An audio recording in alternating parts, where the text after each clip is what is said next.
Dari Kisah Para Rasul pasal 24. Paulus di hadapan Felix. 5 hari kemudian datanglah imam besar Ananias bersama-sama dengan beberapa orang tua-tua dan seorang pengacara bernama Tertulus. Mereka menghadap wali negeri dan menyampaikan dakwaan mereka terhadap Paulus. Paulus dipanggil menghadap dan Tertulus mulai mendakwa dia, katanya, "Felix yang mulia, oleh usahamu kami terus-menerus menikmati kesejahteraan dan oleh kebijaksanaanmu banyak sekali perbaikan yang telah terlaksana untuk bangsa kami. Semuanya itu senantiasa dan di mana-mana kami sambut dengan sangat berterima kasih. Akan tetapi supaya jangan terlalu banyak menghabiskan waktumu, aku minta supaya engkau mendengarkan kami sebentar dengan kemurahan hatimu yang terkenal itu. Telah nyata kepada kami bahwa orang ini adalah penyakit sampar, seorang yang menimbulkan kekacauan di antara semua orang Yahudi di seluruh dunia yang beradab, dan bahwa ia adalah seorang tokoh dari sekte orang Nasrani. Malahan ia mencoba melanggar kekudusan bait Allah. Oleh karena itu kami menangkap dia dan hendak menghakiminya menurut hukum Taurat kami.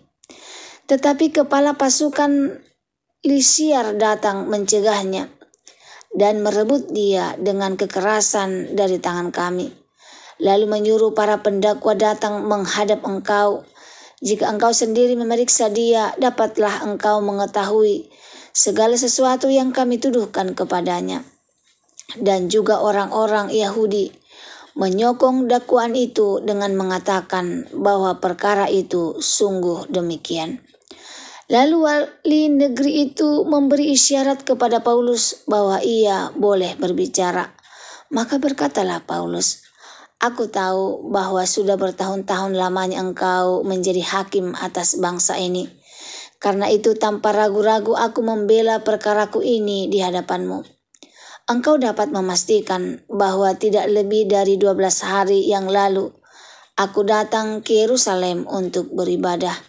Dan tidak pernah orang mendapati aku sedang bertengkar dengan seseorang atau mengadakan huru-hara, baik di dalam bait Allah maupun di dalam rumah ibadat atau di tempat lain di kota. Dan mereka tidak dapat membuktikan kepadamu apa yang sekarang dituduhkan mereka kepada diriku.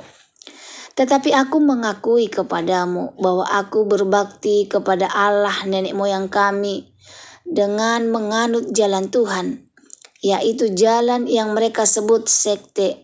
Aku percaya kepada segala sesuatu yang ada tertulis dalam hukum Taurat dan dalam kitab nabi-nabi.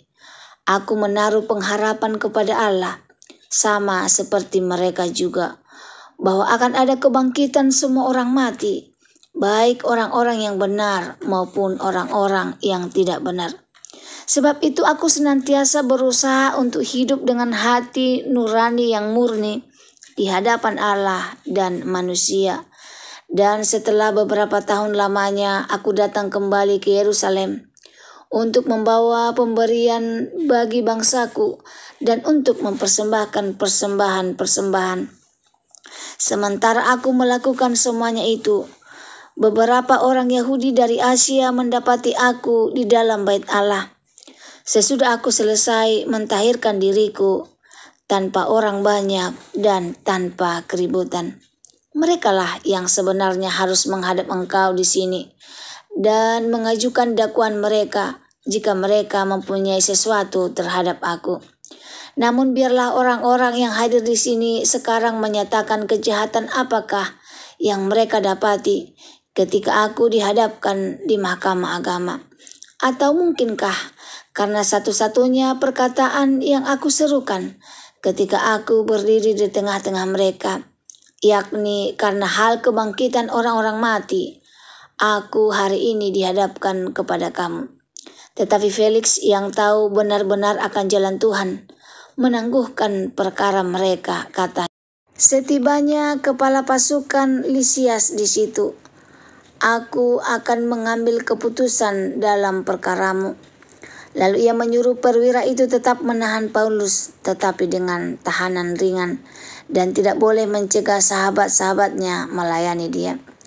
Dan setelah beberapa hari datanglah Felix bersama-sama dengan istrinya Drusilla, seorang Yahudi. Ia menyuruh memanggil Paulus, lalu mendengar daripadanya tentang kepercayaan kepada Yesus Kristus. Tetapi ketika Paulus berbicara tentang kebenaran, penguasaan diri dan penghakiman yang akan datang, Felix menjadi takut dan berkata, cukuplah dahulu dan pergilah sekarang. Apabila ada kesempatan baik, aku akan menyuruh memanggil engkau. Sementara itu ia berharap bahwa Paulus akan memberikan uang kepadanya. Karena itu ia sering memanggilnya untuk bercakap-cakap dengan dia. Tetapi sesudah genap 2 tahun, Felix digantikan oleh Vercius Festus. Dan untuk mengambil hati orang Yahudi, ia membiarkan Paulus tetap dalam penjara. Bagi kita semuanya, firman Tuhan untuk kita hari ini dari Kisah Para Rasul pasal 24. Saya buat judulnya Hidup Benar di Tengah Fitnah dan Ketidakadilan.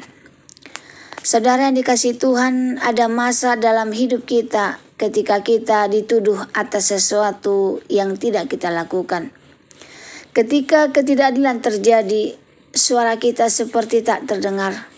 Hari ini melalui Kisah Para Rasul 24 kita belajar dari Paulus bagaimana hidup benar di tengah tekanan, fitnah dan sistem yang tidak adil. Paulus dibawa menghadap wali negeri Felix. Musuh-musuhnya datang dengan pengacara bernama Tertulus dan mereka menyampaikan berbagai tuduhan palsu. Yang pertama, bahwa Paulus disebut penyakit sampar. Yang kedua, dituduh membuat kekacauan. Dan yang ketiga, dituduh melanggar bait Allah. Namun semua itu tidak ada bukti. Paulus diberi kesempatan untuk berbicara dengan hati tenang. Ia menyampaikan pembelaannya dan menyatakan imannya kepada Kristus. Saudaraku, fitnah dapat datang dari mana saja, bahkan dari orang yang religius.